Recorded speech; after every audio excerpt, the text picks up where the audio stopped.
Hello everyone, welcome to another episode of TCG Talk, back today with another video. And in today's video, I wanted to just kind of get on here and talk about the recent of what seems to be a chain of fab discourse, flesh and blood discourse over the last few months. It's always something different, but I wanted to kind of come on here and try to give as much an objective opinion as I could and use my platform hopefully for some positivity when it comes to the XP change and the ELO change and things like that.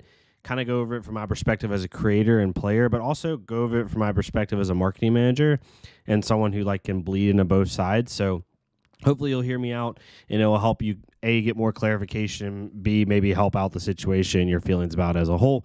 But we'll get right into it. If you're new to the channel, welcome. Thank you so much for stopping by. Feel free to check out my other content. I do other structured stuff, normally not just me rambling at a screen. We have Katsu here joining us today.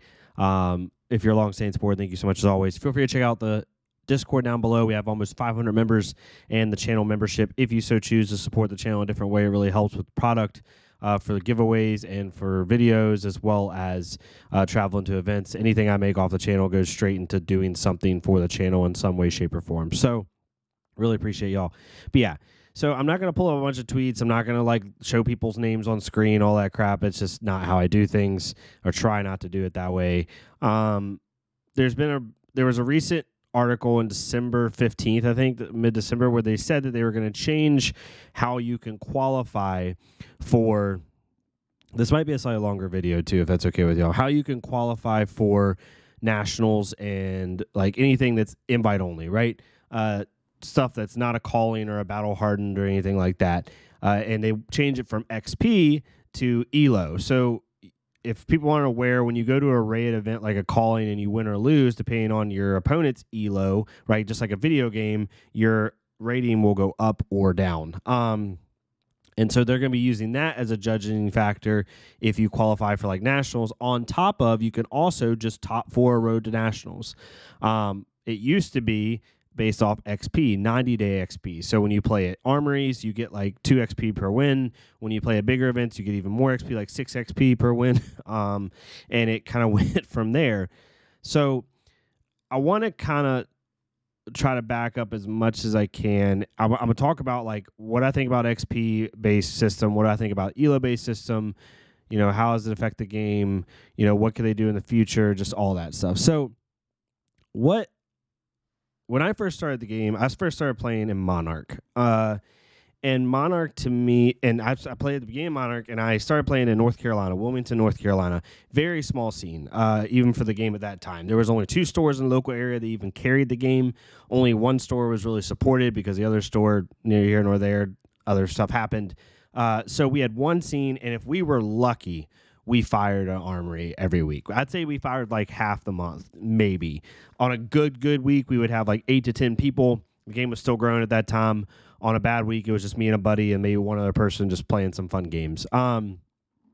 We had some really good players who've won RTNs, ProQuests, even 1 or 2 as top 8, now a calling. We had a couple really good players that cared about the game, but I'd say 70% of the player base, 80% of the player base, which is 10 to 20 people, if counting everyone who owns the cards and comes every once in a while, were casual to semi-competitive / casual. But at that point in time, the reason you went to armories was to play the game and grow it and have fun. It wasn't to XP grind. It wasn't to just farm and test and be serious. It was to have fun. And I'm not saying so I am saying, in my opinion, that's what armories should be for, right? There should be 4 tiers of events, and they are like this, right? You have tier 0, which in my opinion is armories, which should be nothing more than a community event that is fun and exciting and grows the game and is meant for community building, right? And have fun. Maybe try a new deck you're playing. Maybe try your normal deck and play that and get more reps into it, whatever the case may be. It's not to farm XP. Your weekly locals in any trading card game should not be a means to fuel the competitive circuit. It shouldn't be.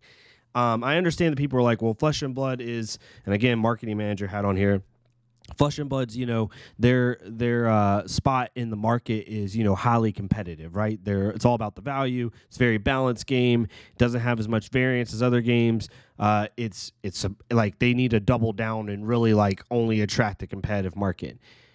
if they do that, right, like they're going to hit a cap, right, from a marketing perspective. Even if that is your niche, you can play that as your niche, and that's fine. But that can't be the only thing you do.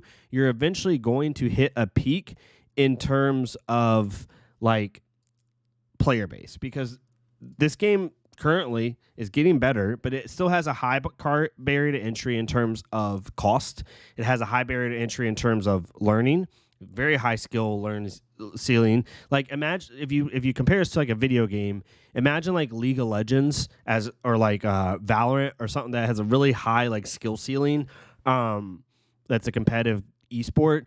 And now imagine that, but it also costs thousands of dollars or hundreds of dollars just to get to the point where you can compete, right? Because those are free-to-play games. Now imagine if League of Legends has a system where it's like, okay, it's a very hard game. You have to grind a Grandmaster to even get looked at. And you also have to pay about $500 along the way, maybe $1,000 to like periodically, along with update money, like with your character or whatever, in order to also stay in the competitive circuit. Imagine how hard that would be, right?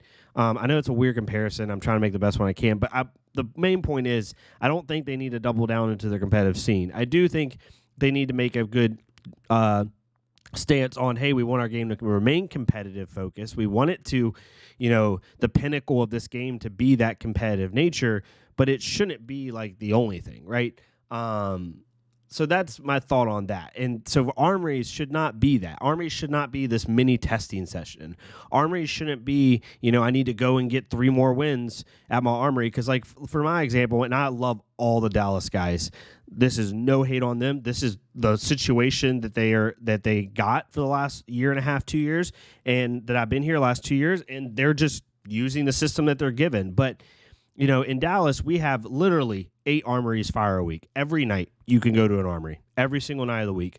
So if you want to grind XP, you could easily get 20 plus XP a week, no problem, just from armories, if not more, if you're winning your games. So it's like here in Dallas, like none of them, like everyone here is good people, amazing humans, but like it's just an XP farm. It really is. Like people, yes, they go because they enjoy the game and it's fun. We have friends and stuff.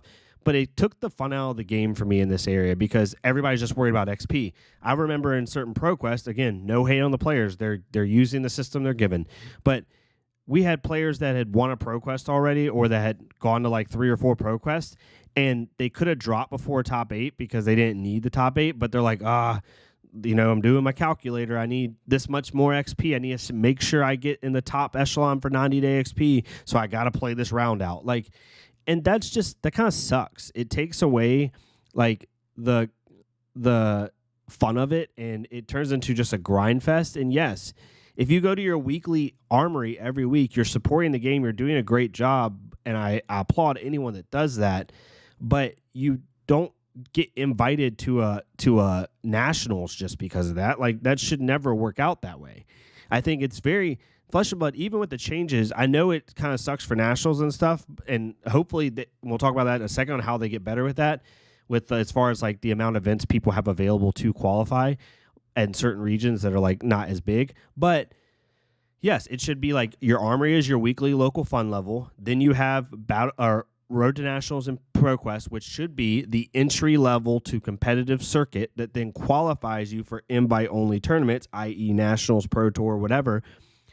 But then you have Battle Hardens and Callings. That's the weird thing about this is like, yes, do I want to go to Nationals? Of course, like everyone.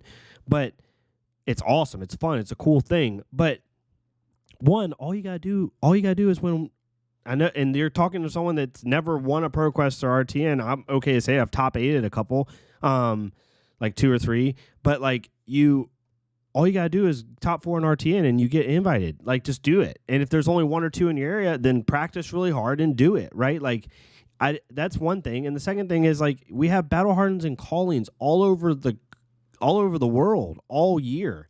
Like, yes, you may not make it to your nationals, you may not qualify, but you can go to like 3 Callings. And this is region dependent. I get it. Some regions are not as well supported. The game's growing. Like they can't be crazy everywhere, and hopefully they get bigger and have even more events.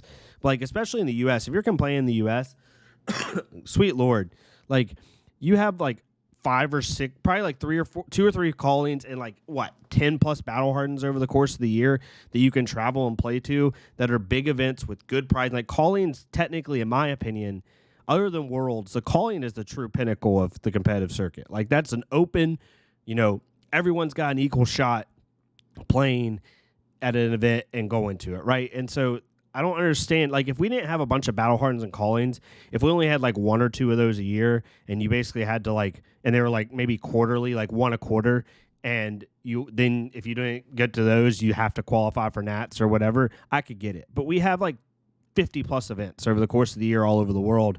I don't understand the issue with that. So that's my soapbox on that one. When it comes to moving forward, there's 2 things I want to talk about. One, I know some people are upset that they did not talk about like what they're going to do for the combined ELO system. I'm not going to go over all of what that means, but they didn't talk about like next steps on how they're going to fix that. I understand that. And yes, ideally you want to have a plan to roll out the second you announce something like this. But 2 things. One, this is opinion. I have 0 backing to this. This is just my opinion.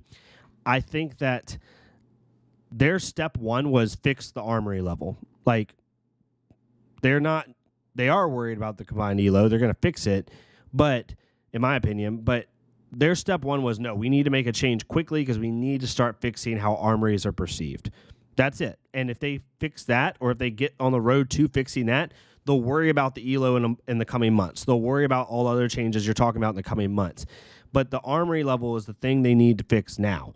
And I think that's why they made the change, even if they didn't have a fully laid out or rolled out combined ELO change. So that's 1. 2, they can't put that out at the same time as they announce this because that's too much information. Literally, Universes just did this last month. Now, Universes Organized Play had some other issues with it, but in their article that they released their new changes to Organized Play for 2024 for the My Hero Academia card game and other games, this thing was like uber long, and everyone was like, this is so confusing. There's so many changes. I can't read all this. It doesn't make sense.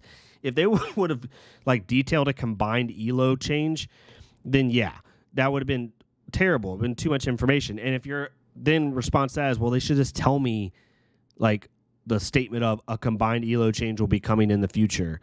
Well, like that's implied. Like there's going to have to be changes. Like, yes, they could have put the sentence in there to help PR a little bit, but then if they put that sentence in there, people are going to complain that there's no information right now, and when are we going to know, and all this. It's always something for someone to complain. So that's my thoughts on that. When it comes to the future, like they're going to grow the game. It's going to get bigger. Like it's good. The ELO change is going to get altered. They're going to have to, right? They can't just keep it how it is without the XP. Like people need to not worry about that, in my opinion. Like, yes, you love the game. I love the game too. I have spent thousands on this game. I have attended lots of events. I've gone to lots of armories. Like I'm active participant just like anyone else, right? And I'm telling you right now, like I trust that LSS is going to do it. They've done nothing but improve the game at all times. Like we had like meta issues at times, like every card game is going to have, sure. But like they've always made changes. I can't think of a change they made that I was like, man, that's a major step back for the game. No, they've always, even if they made a change that initially had mixed opinions, every time have fixed it, right? They have fully said, okay, now we got the next part.